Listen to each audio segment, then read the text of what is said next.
Good day, Mighty Eagles. For today, we will be discussing the Chapter 3, which is entitled the Planning Function.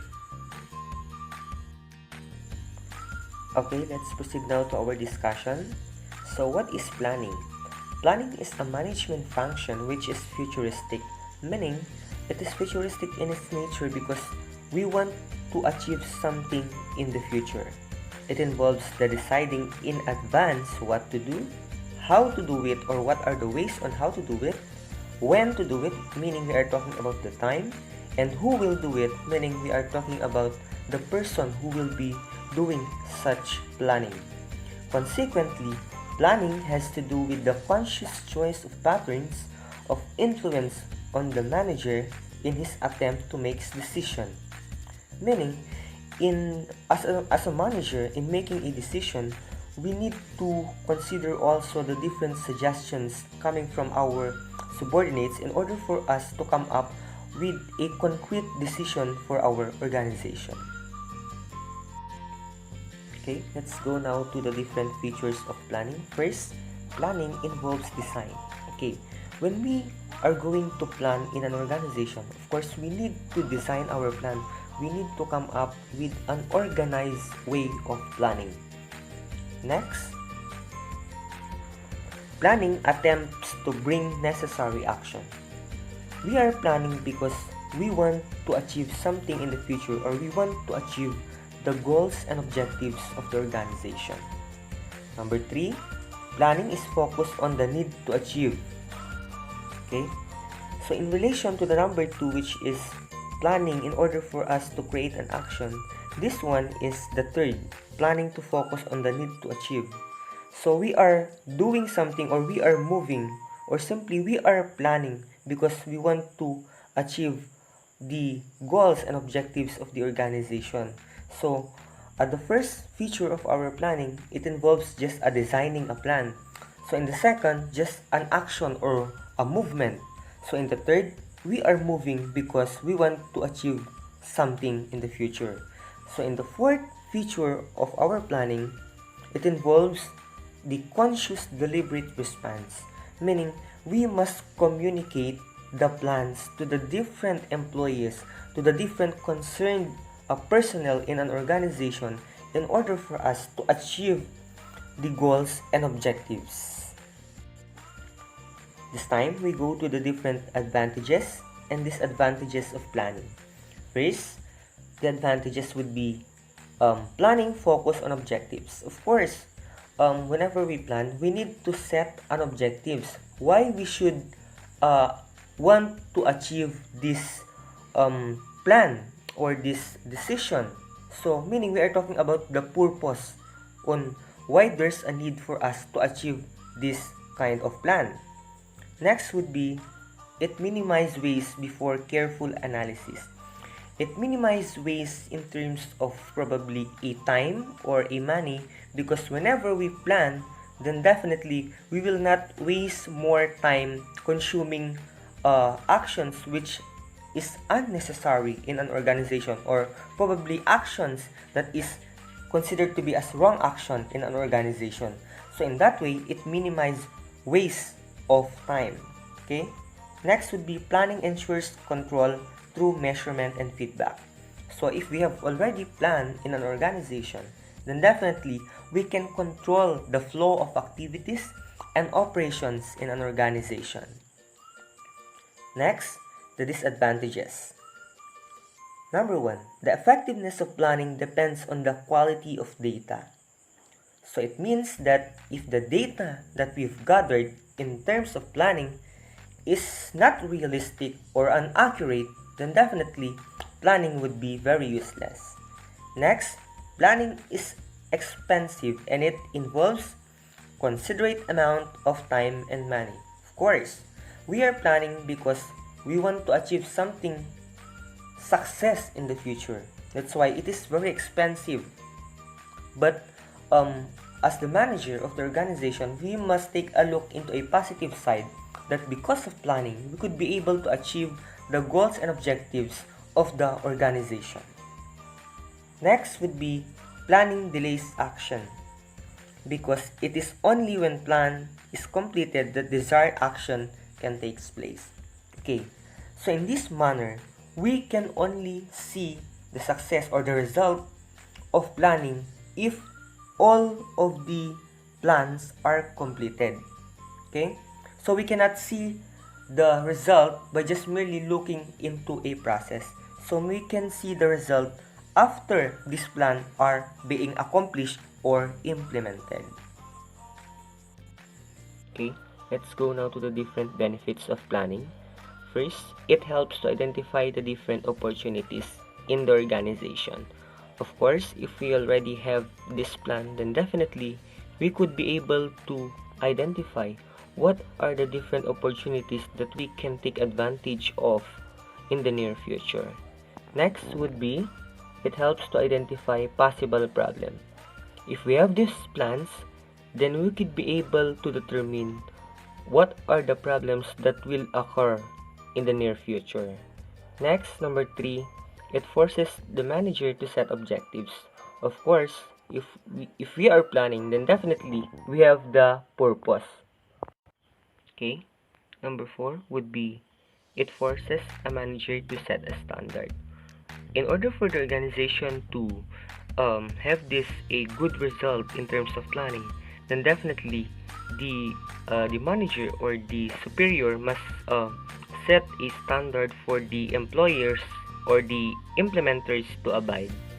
Number 5, it coordinates the organizational activities. Okay, since we have these plans, then we could be able to determine what is the next activity after doing such activity. Okay, in short, we have what we call a link or coordination, because we already planned what is the next process or activity to be done. Okay, next would be the problems in planning. Number 1, lack of support from the top management. Lack of support in terms of probably a fund or money that will be used in terms of implementing a plan. Number 2, poor performance is a key element of planning. If our employees are not really guided well or communicated well or not knowledgeable in terms of planning, then definitely our organization will fail. Next would be resistance to change. There are some plans that are implemented in an organization, but they become useless. It's because people or employees resist to change because they are fan of doing what is already existing, or probably they are not fan of adapting what is new in an organization. Number 4, over or under commitment. If an employee is over or under commitment, then definitely it will ruin the organization. Any excess or any insufficient in an organization is bad. Okay. Number 5, managers are not allowed not involved in the planning process. If that would be the case, then definitely the planning process will fail because the power to decide is vested upon the managers or the supervisors. Okay, let's go now to the lesson 2. Okay, the different types of plan. Number 1 would be the breadth, specificity, time frame, and the frequency of use. So under that breadth, number 1 is strategic planning. It generally applies to the enterprise or to the entire enterprise, establish the overall objective and seek to take place in the organization. So from the word itself, strategic, it covers the whole process or the whole activities or the whole operations of the organization. Next would be operational plan. It specifies the details required to achieve the overall objectives. So from the word itself, operational plan, it talks about the different programs and activities that we need to plan in order for our organization to achieve its goals and objectives.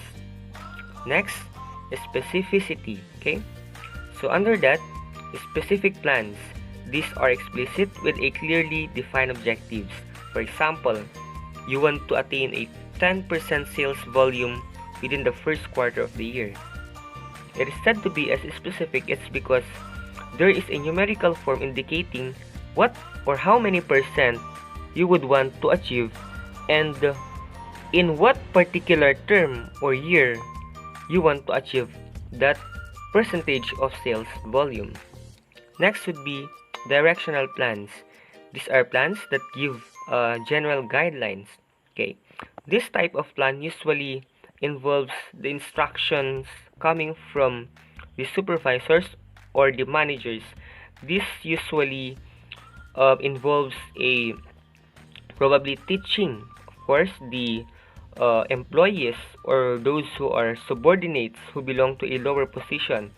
So the superior then will instruct or will teach the lower position in order for the lower position to be guided with the different rules and principles inside the organization in terms of planning. Okay, next, time frame. Short time frame, it is less than 1 year. So next would be intermediate plan, 1 to 5 years. Long-term plan, these are the plans that exceeds 5 years. In terms of frequency of use, number 1 would be a single plan. It is a plan made specifically to meet the unique needs. So from the word itself, single plan, these plans are only intended for single use only. Once it is already used, then definitely you cannot use it for another purpose. Okay, next would be standing plan. It provides a guidance for events that are repetitive in the enterprise. So from the word itself, the organization cannot stand alone without this plan because it provides a guidance, it provides kumbaga a backbone for the organization to become more prominent in terms of doing its goals and objectives or their duties and responsibilities in terms of the employees. Okay, next would be the different planning process. Number 1, managers at all level proceeds through this step when they carry out the planning function. Of course, when we plan, then definitely we need to start at the beginning. Okay, next would be planning process takes place within the organization, but it is influenced by external factors. Okay, so whenever we are going to plan inside the organization, then definitely we are planning for the progress or for the growth of the organization, but in turns there are also some external factors such as our customers or our clienteles or our competitors that can affect our organization. So we must always consider this outside factor or outside elements or the external factors. Next would be planning is not as neat and orderly as models imply. Okay, so planning is only designed for the organization as a basis. So it will not solely depend on the model that is being implemented or being forecasted or being shown by a proponent of a planning process. Okay, so the kind of plan will also depend on what kind of business organization you are in. Okay, so next or the last one would be the contingency planning is necessary to take into account. When we speak of contingency planning, we are talking about the plan B, plan C, or plan D, or the options of plans that we have whenever our first plan or our plan A is not successful. Okay, so meaning we have different options or different ready options in order for us to ensure that there is a backup, okay, in terms of failure. Okay, let's go now to the different levels of the firm in terms of planning. Number 1, the top managers. Number 2, the level managers, okay, or low level managers. For the number 1, develop organizational objectives and overall plans to achieve them. So it is under the top managers, wherein they are going to develop organizational objectives and overall plans, since they are top managers, then definitely the power is vested upon them in terms of developing the overall plans in the organization. Okay? Number 2 would be spend a large proportion of their time on planning function.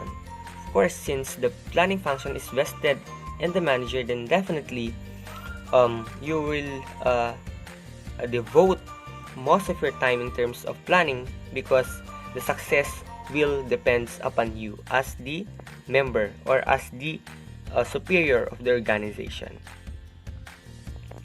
Next would be time frame for the activities is large. It's because you as the manager, then definitely there are no other things who will decide for the planning of the organization but you as the manager. Number 4, focus on both internal and external factor. So as I've said a while ago, that as a manager, you will not only look into the internal factors that affects the organization or the growth of the organization, but of course the external also that affects the organization, such as the customers, the clienteles, or the suppliers, or the competitors. Next would be the lower level managers. So under this one, they develop plans that fit to overall objectives. So the lower level managers, they are the one who is in charge of developing a plans in the lower level position in terms of achieving its overall objectives. Okay. Next would be spend a much smaller preparation time compared to a top managers, because lower level managers are just suggesting an information or an idea or a knowledge in order for the top managers to come up with a concrete plan. Okay. Number 3, time frame for the activities is short. That's because they will just suggest. Again, they will just suggest, they will not decide. Okay. Number 4, focus largely on the internal organization. Since they are lower level managers, then definitely, or employees, then definitely what they will be doing is they will focus only inside the organization. Okay. So thank you for participating in our first 3 lessons for our chapter 3. So stay tuned for our chapter for the next 3 lessons in our chapter 3. Thank you so much.